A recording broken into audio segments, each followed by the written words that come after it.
the Holdovers now, which, like I said, unfortunately, I was meant to see on a Tuesday, didn't get a chance to do, now I have to wait till January, which is crazy. But Tyler and Cam did see it, so I think Cam's here, but Tyler, I'll let you kick it Yeah, I off. just texted him. It's funny that someone commented from the UK on my Holdovers review, and they were like, yeah, they're like, I love that we can see one of the best Christmas movies in years on January 19th. It's like, yeah, that sucks. It's just like, especially for seasonal movies, I feel like you got to work the international release dates a little better. It's annoying, man. It's annoying. Yeah. So, just a blanket statement to start off is directed by Alexander Payne. Shitty guy.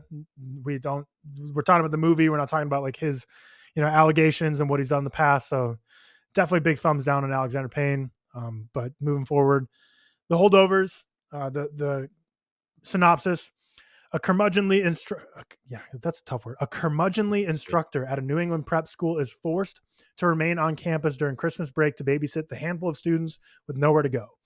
Eventually, he forms an unlikely bond with one of them, a damaged, brainy troublemaker, and with the school's head cook who has just lost a son in Vietnam. So this is a Christmas holiday movie starring Paul Giamatti's the main kind of guy. He's obviously, has a long, well-renowned career, whereas kind of the other lead actor, Dominic Sessa, this is his first movie ever.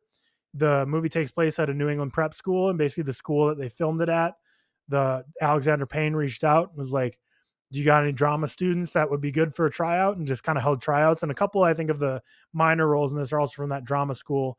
But basically his drama teacher was like, we got someone who's perfect. So this is his first time he's ever acted in literally anything. And they gave him a lot to do in this. And I thought he did really good, especially for his first ever role. But this movie to me just feels like it was plucked straight out of the 1970s. Like it was shot on digital, which I found out after the fact, but they used like emulation to make it look like it was film and grainy. But even like the intro, like Miramax logo and all that stuff, they made it look super retro.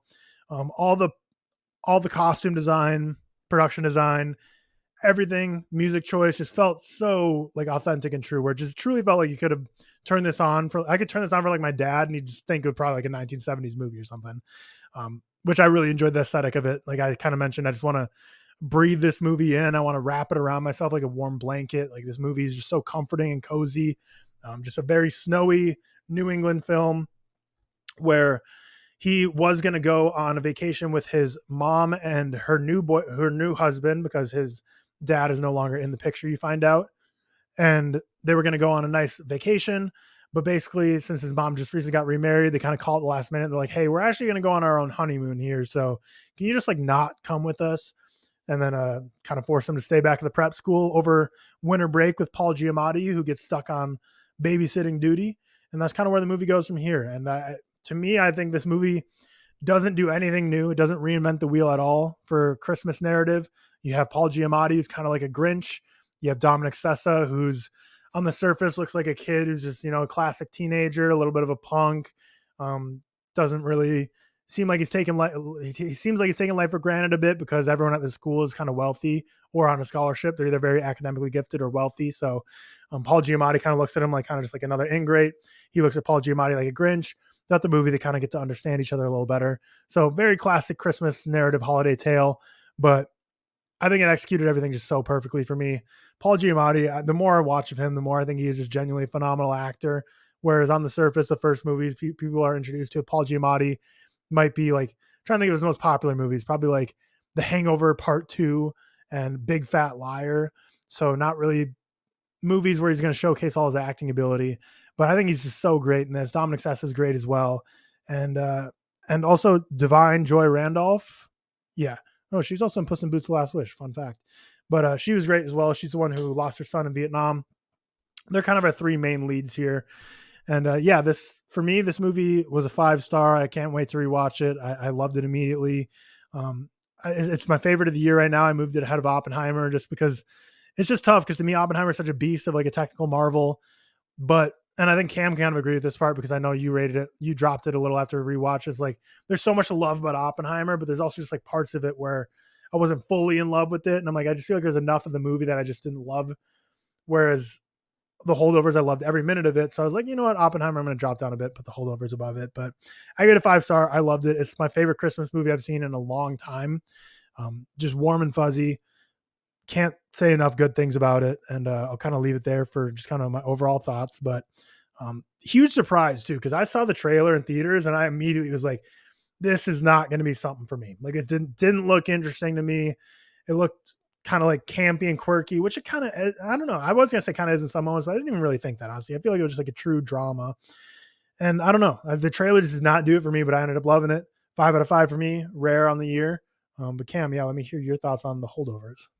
Yep, nothing different. Loved it. I think it's fantastic. A little bummed I watched it without like anyone in my family, because I think this is just like an great family movie. Great family movie, great holiday movie. Gonna recommend it to my whole fam to like go see it, and I'm hoping it's on like digital or something by Christmas. I know that's a lot to ask, and we want to keep movies in theaters for a long time, but for this one, I'd like it to be something we can watch like Christmas Day or something, because I do think it's an incredible holiday movie. And you say like it's kind of campy. I think like the holiday spirit is something you're allowed to be campy with, because like it's just kind of like good vibes during the holidays. If you celebrate these holidays, great. If not, still off school and celebrate maybe other holidays, whatever you may be doing, or just good vibes around this time. And it's cold, and sometimes you need you need those good vibes. But that's really all I can say about this movie. Is like you said, it doesn't reinvent the wheel, but it does everything amazing what it does. One of my favorite Christmas movies or holiday movies that I've seen in a good while. I absolutely love this thing. I do think it was a little long for like I think it was a little drawn out at moments, but nothing horrible. I gave it an 88 out of 100, a 4.5 out of 5. I really love this thing. I think Elf still trumps it in my favorite holiday movies, as well as my favorite being The Year Without a Santa Claus. I think that, but like this, like quickly jumped into like my top 10, like Christmas/holiday movies, whatever you want to call it. Yeah, I fucking loved it. And I didn't know that about Dominic Sassa. I think the dude should already be like nominated for an Oscar for this, for best supporting actor. I think he was amazing. Not RDJ levels of this year, so I don't think he'll win it, at least in my opinion, but I think he should at least be nominated. And just being plucked from drama school, that's pretty damn cool for him. Paul Giamatti's great, normally a comedic actor. In this, he's pretty funny, but I think he also does the emotional parts really well. And completely transforms, like body acting too. Like his walk was consistent. Yeah, like his, obviously like his eye, like a limp eye, like he like completely transformed himself. Like not just his character, but physically, like just a great acting performance all around. Yeah. I don't know if there's really like anything to spoil. Like I don't necessarily feel the need to like get into spoilers by any means. I'd like to keep it broad, because I don't think this is a movie a lot of people are seeing, but I definitely think this will become like a classic over time. And I think the vibes of it were absolutely immaculate. Like you said, like a pure 1970s Christmas movie, and it hits on all fronts. I really loved it. I'm with you there.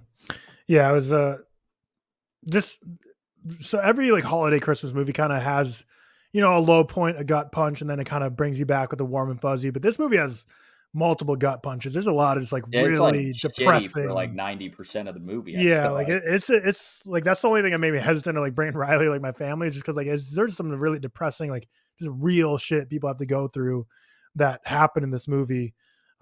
Also, I love the Miller Lite product placement in this. Some just funny callback. The champagne and beers. The champagne and beers. Yeah. I gotta go get the Miller High Life now. Yeah, that was a funny moment. But yeah, just a lot of gut punches in this movie. But yeah, Dominic Sessa, like I don't know how the Oscars works. I feel like it's always weird how like what's a supporting, what's a lead. Like I don't really know. Paul Giamatti feels like a supporting and Dominic Sessa's lead, but they also kind of both are leads. But I don't know how it would work. But I think they're both great, and if they get nominated for something, that'd be awesome. But yeah, like I said, Divine Joy Randolph, she was great as well. And just again, her character is just like the definition of gut punch after gut punch, just like a lot of heartbreaking shit. And then Dominic Sessa's relationship with his parents, really depressing.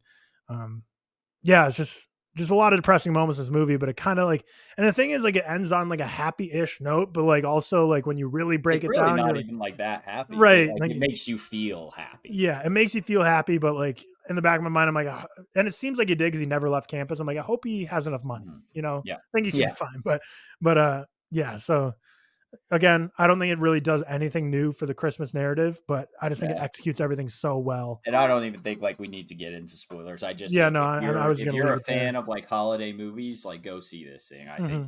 I think you'll love it. I was trying to look up like its budget. I couldn't find its budget, but it made about $6 million or $7 million in opening weekend. And I gotta assume it's not that much more expensive than that. Like, Right. Yeah, I live in like a small town suburb, and I had to go into the city to see this, but now I know this weekend it's available in my small town theaters. So I think this weekend it's gotten a more wide release. So I think we'll see the box office go up a bit. But yeah, good Christmas movie, good vibes.